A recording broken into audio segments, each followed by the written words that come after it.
તો જય માતાજી। તો તમારું સ્વાગત છે અમારા નવા બ્લોગ ની અંદર। તો આજે આપણે બાયતુ પહોંચી ગયા છીએ। આજે 5મો દિવસ છે અને આપણે જીગરભાઈ જય બાબારી, અશોકભાઈ જય બાબારી, જય અલગ ધણી। આપણે હવે બાયતુ પહોંચી ગયા અરવિંદ ભુવાના કેમ્પે જઈ અને વિશ્રામો જરૂર મુલાકાત લેશું। જય બાબારી। તો અમારા આજે પ્રકાશભાઈ એક બાકી છે, એમને પૂછીએ।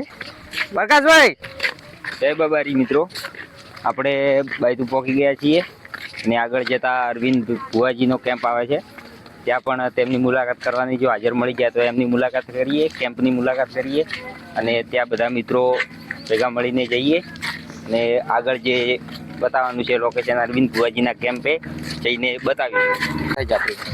તો આપણે હવે બાયતુ લગભગ 6 કિલોમીટર બાકી છે। બોર્ડ આપણે જોઈ લીધું છે, 6 કિલોમીટર બાકી છે અને બાયતુ આપણે અરવિંદ ભુવાનો કેમ્પ આવે છે જીગરભાઈ। હા, અરવિંદ ભુવાજીનો કેમ્પ આવે છે, તો આપણે જરૂરથી મુલાકાત લઈશું। મુન્નાવાળા પેલા મુન્નાવાળા અરવિંદ ભુવાજી કાળુ ભગતની મેલેડી, પેલો કાળુ ભગતની મેલેડી। તો આપણા બ્લોગની એન્ડ સુધી બન્યા રહેજો, તો હું તમને બતાવું અહીંયા જઈને એમનો કેમ્પ। તો અરવિંદ ભુવાજીની મુલાકાત કરવી ચોક્કસ, જો મળી જાય તો મુલાકાત કરવી જ છે। તો અમારા બ્લોગની એન્ડ સુધી બન્યા રહેજો, તો તમને અરવિંદ ભુવાજી હશે તો બતાવી દઈશું, નકર પછી આપણે આગળ વધતા રહીશું, પ્રસાદી બીજે લઈશું। રાહ જોઈ રહ્યા એમના કેમ્પની અને એમની અરવિંદ ભુવાજીની। હા, કેમ્પની અમે ક્યારની રાહ જોઈ રહ્યા છીએ, કેમ્પ અમને ક્યારે મળે આગળ। તો હવે 6 કિલોમીટર પછી આપણે બતાવી દઈશું આપણે અરવિંદ ભુવાજીનો કેમ્પ। તો બ્લોગમાં એન્ડ સુધી બન્યા રહેજો અને આવ્યા છો તો લાઈક એન્ડ સબસ્ક્રાઈબ કરતા જજો। જય માતાજી।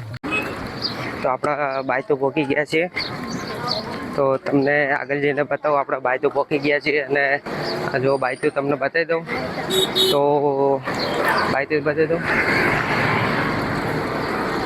તો અમારા બ્લોગમાં એન્ડ સુધી બન્યા રહેજો, તો આગળ જઈને તમને બતાવું।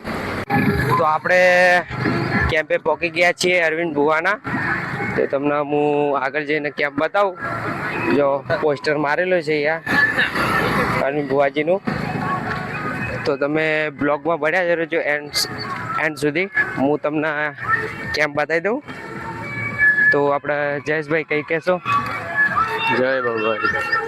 કાકા તમે બાબારી, આગળ અરવિંદ ભુવાનો કેમ્પ આવે છે। તો જો આપણે પહોંચી ગયા છીએ કેમ્પે। તો અરવિંદભાઈ છે કે નહીં તમને બતાવી દઉં, તો બ્લોગમાં બન્યા રહેજો। જો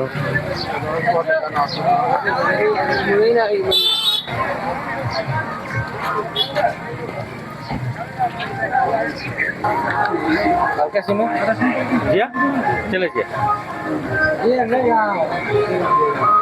એ તો ભલે જ્યાં યસ ના એટલે મૂકું પાઇપ હું લઈને કંદોડા લગભગ આપણે અહીંયાથી દૂર લગભગ 7-8 કિલોમીટર અમે નીકળી ગયા છીએ। લગભગ વાગ્યા છે 2 વાગ્યા છે અને અમે કાકો ભત્રીજો જઈ રહ્યા છીએ, 1:30 વાગી ગયા છે। તો હવે આપણે પહોંચવાનું છે કાનોડ, તો લગભગ 2 કિલોમીટર જેટલું છેટું છે। તો આપણે હવે કાનોડ જઈને આરામ કરવાનો થાય છે અને ત્યાં જઈને બતાવીએ। આપણે આદેશ કેમ્પે જ રોકાવાના છે, મળીએ આપણે જય બાબારી। તો હું તમને બતાવી દઉં આપણે કેટલું કિલોમીટર બાકી છે। જો 125 કિલોમીટર બાકી રાખ્યું છે અને આપણે આદેશ સેવા કેમ્પે પહોંચી ગયા છીએ। હવે આપણે આદેશ સેવા કેમ્પમાં થોડી ઘણા વિશ્રામ કરી અને પાછા આપણે નીકળી જઈશું રણોજા જવા માટે। તો જયેશભાઈ થાક બીજે લાગ્યો કે નહીં લાગ્યો તમને? ભરત કાકા તમને ના ગતું નહીં। જય બાબાજી, જય બાબારી। આદેશ કેમ્પ આવી ગયો, તો બ્લોગમાં એન્ડ સુધી બનાવી રહેજો। તો મિત્રો, તો આપણે લગભગ 40 કિલોમીટર કાપી દીધું હોય અને ચાલતા જ રહીએ છીએ। ખાલી 5 મિનિટ બેઠા હતા, પછી આપણે ચાલવાનું જ રાખ્યું, ટેવ પડી ગઈ। લગભગ 5 દિવસથી ચાલીએ ને ટેવ પડી ગઈ, તો ચાલતા જ રહીએ છીએ।